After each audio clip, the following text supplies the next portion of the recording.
meus amores! Estou aqui mais uma vez com vocês, prontinha para falarmos um pouco mais sobre o nosso futuro, sobre as profissões, sobre esse mundo que vocês estão começando a se encaminhar para ele, esse passo que vocês vão dar na vida de vocês, seja um passo profissional, seja o passo pessoal, seja um passo de acadêmicos universitários, não importa. O importante é que cada um de nós tenhamos metas, tenhamos foco e lutemos para que tudo isso consiga alcançar o nosso objetivo, para que nós consigamos chegar aos nossos objetivos. E vocês sabem, vocês são os melhores, os maiores, os mais cheirosos, os mais inteligentes alunos do estado de Rondônia. Vocês, meus amores da mediação tecnológica, vocês são os melhores. E nunca se esqueça disso. Você pode qualquer coisa que você quiser. Você pode ser o que realmente você sempre sonhou. Basta você lutar para isso, basta você ter foco no seu futuro e que você vai conseguir alcançar o tão desejado sucesso. E para isso, vamos lá para mais uma aula. Hoje nós vamos falar de tipos de trabalho. Isso mesmo, meus amores, tipos de trabalho. Então vamos dar um zoom na tela para a gente ver melhor esses tipos de trabalho? Entender os tipos de trabalho existentes no mercado é muito importante para saber em qual modelo você se encaixa melhor e, assim, poder trilhar seu caminho de sucesso. Existem vários tipos de trabalho. Tem o trabalho formal, trabalho informal, tem profissionais liberais, autônomos, freelancer e muitos outros trabalhos e muitas outras funções que você pode desempenhar para poder alcançar o seu objetivo. A prof só está se hidratando, tá? E para isso, gente, a gente preparou para vocês essa aula aqui super especial, mostrando todos os tipos de trabalho que existem. Então, quais são os tipos? Primeiro, nós temos o trabalho formal ou assalariado, que esse é o que a maioria das pessoas almejam, os profissionais liberais, o trabalho autônomo ou freelancer, o trabalho eventual, o trabalho voluntário, o empregado doméstico, o estágio profissional e o trabalho informal. Então, nós vamos ver a partir de agora o que é cada um deles e você já vai começando aí se encaixar, ver onde você se encaixa, né, no seu desejo de profissão. Primeiro, o trabalho formal e assalariado. Esse é o trabalho que todo mundo já ouviu falar. É o famoso trabalho de carteira assinada.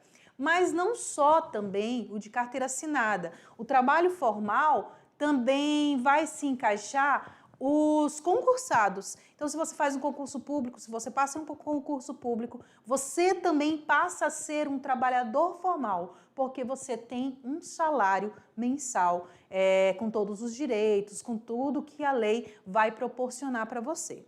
Então, é o que se caracteriza, conforme comentamos, com relação de emprego. Nesses casos, o empregador e o empregado estão cumprindo um contrato que estabelece direitos e deveres para ambas as partes, o que é regido pela regra famosíssima que vocês gostam muito de usar, né, para falar sobre o trabalho, CLT, que é Consolidação das Leis de Trabalho. Então, eles são regidos por essa lei, a CLT.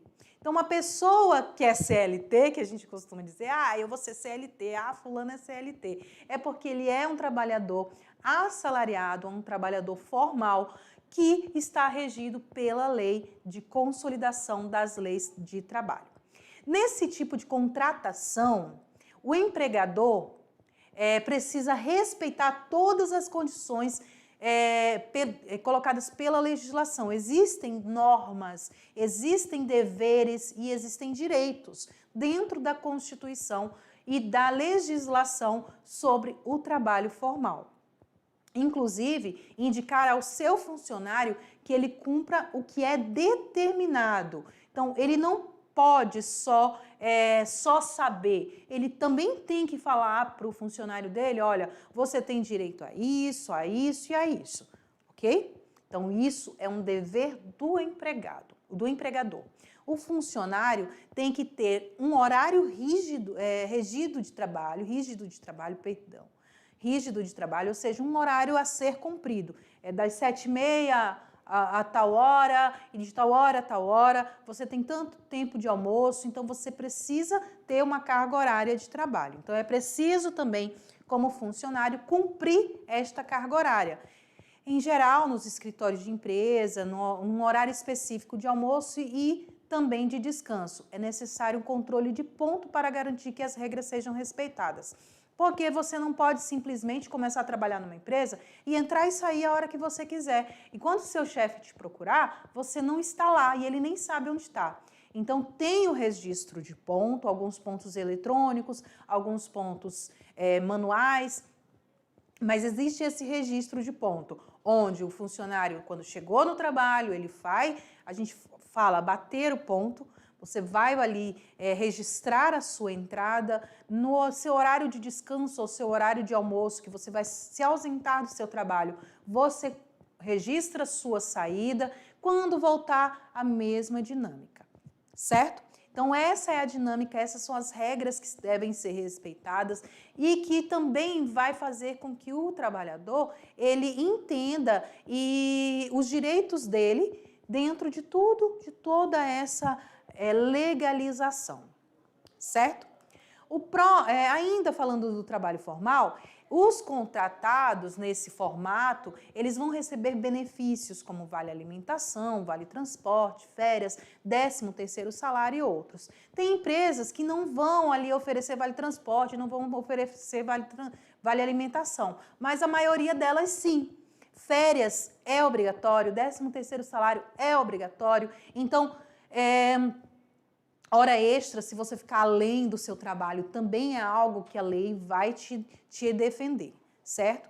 Além das vantagens mencionadas, os profissionais têm direito à aposentadoria de acordo com as condições previstas na legislação vigente.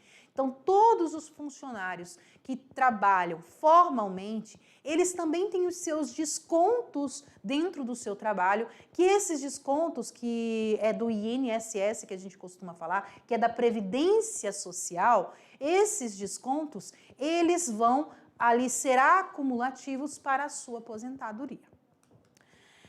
Os profissionais liberais, o que são os profissionais liberais?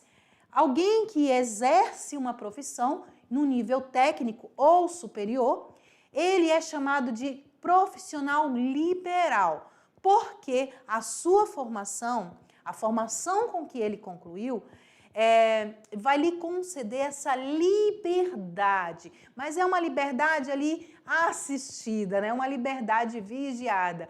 Por que eu falo que é uma liberdade vigiada? Você vai ter uma liberdade para exercer a determinada função que somente aqueles que concluíram tal tipo de estudo podem exercer. Por exemplo, não é qualquer pessoa que vai lá num hospital e dizer que é médico ou dizer que é enfermeiro.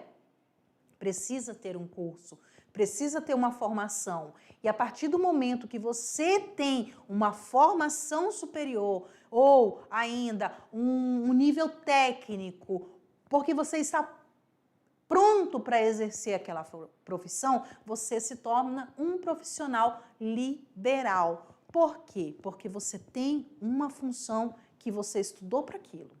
Então, tanto pode ser empregados em uma empresa, os profissionais liberais, como também podem exercer atividades liberais, ou seja, vamos voltar ali para o médico, né? Ele pode trabalhar em uma clínica particular, uma clínica dele, ele vai ser um profissional liberal, porque ele montou a clínica dele, é dele. E ele vai ali recolher os tributos, recolher os valores para enviar para a Previdência Social, para que mais para frente, quando ele for se aposentar, ele também tenha os direitos. As atividades, elas são remuneradas de acordo com o serviço prestado. a forma como deve ser praticada a profissão está regulamentada pelo conselho. Então, o conselho de medicina, o conselho de engenharia, o conselho de enfermagem. Então, tem vários conselhos que vão ali estabelecer e regulamentar os deveres e direitos de cada profissão liberal. São exemplos, como eu falei, médicos, dentistas, engenheiros e muitos outros. Próxima profissão, o trabalho, o próximo tipo de trabalho, na verdade, é o trabalho autônomo ou de freelancer. Vocês já ouviram falar sobre isso? Autônomo é como chamamos alguém que é independente da qualificação. Enquanto que o liberal, ele depende de uma qualificação, ele depende de um estudo aprofundado, ele depende de uma formação, o autônomo não necessariamente. Por quê? Independente da qualificação, quer trabalhar com liberdade, sem vínculo empregatício. Ou seja, ele não quer trabalhar de carteira assinada, ele não quer ter aquele horário rígido ali. Então, ele é totalmente diferente do trabalhador, do trabalho liberal e deixa eu só voltar porque fugiu aqui, do formal. Aí quase que não sai, hein, gente? Vocês sabem que eu sou assim, né? De vez em quando fogem as palavras da minha cabeça, mas já voltou. Então, ele não quer ter essa formalidade na hora do seu trabalho. Então, o termo freelancer, ele vem do inglês e significa autônomo, né? Que significa são profissionais que não estão subordinados a ninguém, que não têm um patrão. Então, se eu não tenho um patrão, eu não tenho quem manda em mim, eu faço o meu horário, eu faço o meu serviço do jeito que eu quero, eu sou um autônomo ou freelancer. Então, eles vão organizar o seu horário, a escala de trabalho e vão escolher para onde prestar serviço e a quem prestar serviço eventualmente. O tipo de serviço acontece por projeto, por exemplo, tem início e fim bem definidos. Eu posso ser freelancer numa pizzaria como atendente. Então, eu trabalho de freelancer numa pizzaria. O que isso quer dizer? Eu vou no sábado e no domingo, porque a pizzaria é o dia que ela está mais lotada e eles precisam de alguém ali só para poder atender, porque a demanda é maior. Então, eu sou freelancer, eu não tenho um trabalho de carteira assinada, não é recolhido o imposto nem nada, eu só recebo um valor X por aquelas horas trabalhadas. Eu sou freelancer. O autônomo, ele pode prestar serviço para diversos clientes e escolher os seus horários de trabalho, como eu falei. É preciso organização extra para exercer esse tipo de trabalho. Por quê? Porque você não tem ali não vai ser descontado automaticamente os valores para a sua previdência pessoal. Você não vai ter férias remuneradas, como é direito de quem é o trabalhador formal e também do trabalhador liberal. Você não vai ter um 13º salário, a não ser que você se organize para isso, ok? Guardando dinheiro, claro, né? Ou trabalhando um pouco mais. Então, o autônomo ou freelancer, ele tem essas desvantagens. Trabalhador eventual, ele é diferente do freelancer, ele é diferente do autônomo. O trabalhador eventual é aquele que vai prestar um serviço sem vínculo empregatício, muito parecido com o exemplo que eu dei da pizzaria, só que ele não tem característica de trabalho a permanência. Por exemplo, um técnico que faz uma manutenção em elevador de uma empresa, ele pode ser considerado um trabalhador eventual, porque não é todo dia que ele vai lá. Ah, professora, mas e da pizzaria que a senhora deu o exemplo? Só que o freelancer da pizzaria, ele sempre vai estar ali exercendo aquela função naquele mesmo lugar, se você parar para pensar. É diferente do eventual. O eventual não. Ele vai lá, prestou esse serviço, pronto, acabou. Recebeu, acabou. Só, talvez, daqui a meses ou anos, ele seja chamado novamente para aquela empresa para poder fazer o mesmo serviço. É igual quem faz limpeza em ar-condicionado. A cada 6 meses ele vai, a cada 6 meses, dependendo da pessoa também, a cada 1 ano, né? Vai na casa ou na empresa da pessoa para fazer esse serviço. Então, é um trabalho eventual. A atividade a ser realizada, ela não pode ser a principal atividade da empresa. Por exemplo, se é uma empresa de ar-condicionado, eles não vão, que faz manutenção em ar-condicionado, eles não podem pegar um trabalhador eventual, porque eles já são uma empresa que presta esse serviço, entendeu? Então, eu não posso, não vai ser considerado trabalhador eventual se ele vai prestar um serviço numa empresa que já faz esse serviço. Então, não vai caracterizar o trabalhador eventual. Trabalhos como diarista, jardineiro, carregadores, também podem ser caracterizados como trabalho eventual, porque ele não vai cumprir uma regra, eles não vão estar em atuação constante e no mesmo local para a mesma pessoa. A diarista também, ela pode ir a cada 15 dias, uma vez por semana, ela é eventual, por quê? Porque não é sempre que ela vai estar lá, não é um trabalho formal. Não é um trabalho que ela vai receber todo mês pelo aquilo, entendeu? Conseguiram entender a diferença? É bem sutil, mas existe a diferença. O que mais que nós temos? Temos o trabalho voluntário. O trabalho voluntário, ele não é um trabalho que não há remuneração envolvida. Eles costumam até ser chamados, os voluntários, de mãos que ajudam. Por quê? Porque são mãos que se oferecem para ajudar o outro. É uma modalidade de trabalho que tem muito a ver com o altruísmo, fazer o bem para o outro. Não vai existir um vínculo, porque o trabalho voluntário ele é organizado em prol de causas sociais e humanitárias, em geral comandado por uma instituição sem fins lucrativos, então eles não vão te pagar. Não tem como te pagar.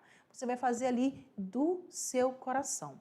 Nesse caso, quem exerce o trabalho está, de fato, fazendo uma doação do seu tempo e da sua atividade, da sua habilidade, para a atividade que é feita em função de um objetivo maior, seja ele cívico, seja ele cultural, seja ele educacional, científico, recreativo, de assistência a pessoas, e eles são regidos através da Lei 9.608. O trabalhador doméstico. A atividade doméstica não pode gerar retorno financeiro para a empresa contratante. Ou seja, eu vou contratar um empregado doméstico e aí ele vai ganhar dinheiro e vai me pagar, eu vou receber alguma coisa, uma porcentagem em cima do trabalho dele. Não, a atividade doméstica ela não pode gerar retorno financeiro para o contratante. Os trabalhadores domésticos também se caracterizam por prestarem serviço dentro de residências ou de empresas em prol dos ocupantes da mesma, para o ocupante. Então, quem está contratando que é o patrão ali do trabalho do empregador doméstico. Esse tipo de atividade não faz muito tempo, mas já há uma legislação específica para ela, que vai dar direito a férias, 13º, horário máximo de jornada de trabalho e muitas outras especificações. Estágio profissional, e aí eu trouxe para vocês essa imagem maravilhosa, são os estagiários aqui da mediação tecnológica, não estão todos, aí só tem 7, são 10, e no meio a mãezona deles, que é a Marilza, que toma conta dos nossos estagiários todos. E aí eu trouxe para vocês a imagem deles. Eles exercem o trabalho de estágio profissional, que é outro tipo de trabalho, também muito utilizado por grandes empresas, assim como no caso dos trabalhadores domésticos, eles também têm uma regulamentação dentro da legislação bem específica para eles. Eles vão receber uma bolsa de estágio, que é um salário que eles vão receber para manter, para eles poderem se deslocar. E no caso, eles não são contratados. No caso deles, está muito claro que o estágio não vai configurar um vínculo empregatício. Isso a lei já fala. E é dever da empresa para com os estagiários que eles orientem os estagiários sobre como proceder profissionalmente, inclusive oferecendo a ele um apoio orientador de um funcionário que exerça atividade relacionada ao mesmo tipo de curso que ele está fazendo. Então, se ele é um profissional, ele está fazendo um curso na área da administração e ele está trabalhando na empresa, então ele vai trabalhar, ele vai exercer o seu estágio remunerado, o seu estágio profissional dentro da área da administração. Ele não vai fazer algo que é fora dele, fora do que ele está estudando, porque esse estágio está ali preparando ele para o profissional e se especializar na área que ele está estudando. E, por último, eu trago para vocês o trabalho informal. O trabalho informal já é uma atividade econômica em que o trabalhador não faz as suas contribuições para a previdência privada, a não ser que ele faça uma previdência à parte, e aí ele vai todo mês depositando. Então, ele não vai declarar também o imposto de renda para a Receita Federal. Ele não tem nenhum tipo de contrato com qualquer empresa sequer. Então, ele não vai ter um salário todo mês na sua conta. Em outras palavras, quem exerce o trabalho informal não tem nenhum tipo de amparo legal. É um tipo de trabalho, não é que é um trabalho ilegal, viu, gente? O trabalho informal é um tipo de trabalho que não tem uma legislação que ampare ele. Em geral, a maioria das pessoas que está em situação de trabalho informal vai praticar atividades simples, como o comércio de alimentos, de roupa, vender roupa de porta em porta, vender cosméticos, vender bijuterias, ou vender na feira. Então, são pessoas que não têm ali uma atividade formal, né? Eles vão trabalhar informalmente. A dificuldade maior desse tipo de trabalho é justamente não poder contar com tempo de trabalho para aposentadoria, nem permitir que o profissional tenha direitos como a licença saúde, aposentadoria por invalidez, licença maternidade para as mulheres que ficarem grávidas, enfim, eles não vão ter esses direitos, certo? E aí a gente chega agora para aquele momento super legal, né? Traçando o futuro. Então vamos traçar nosso futuro e hoje vocês vão traçar o futuro com um teste vocacional. Foi enviado para vocês alguns links de alguns testes. É importante que vocês façam e não façam só um. Façam 2 tipos de teste diferentes para ver onde você realmente vai encaixar, o que realmente eles dizem e que vai ali de acordo com o seu desejo e o que o seu perfil vai lhe dizer. Isso vai ser muito válido para a vida de vocês e para quem ainda está com dúvida em escolher uma profissão. Um grande abraço para vocês, eu te vejo na próxima aula. Tchau!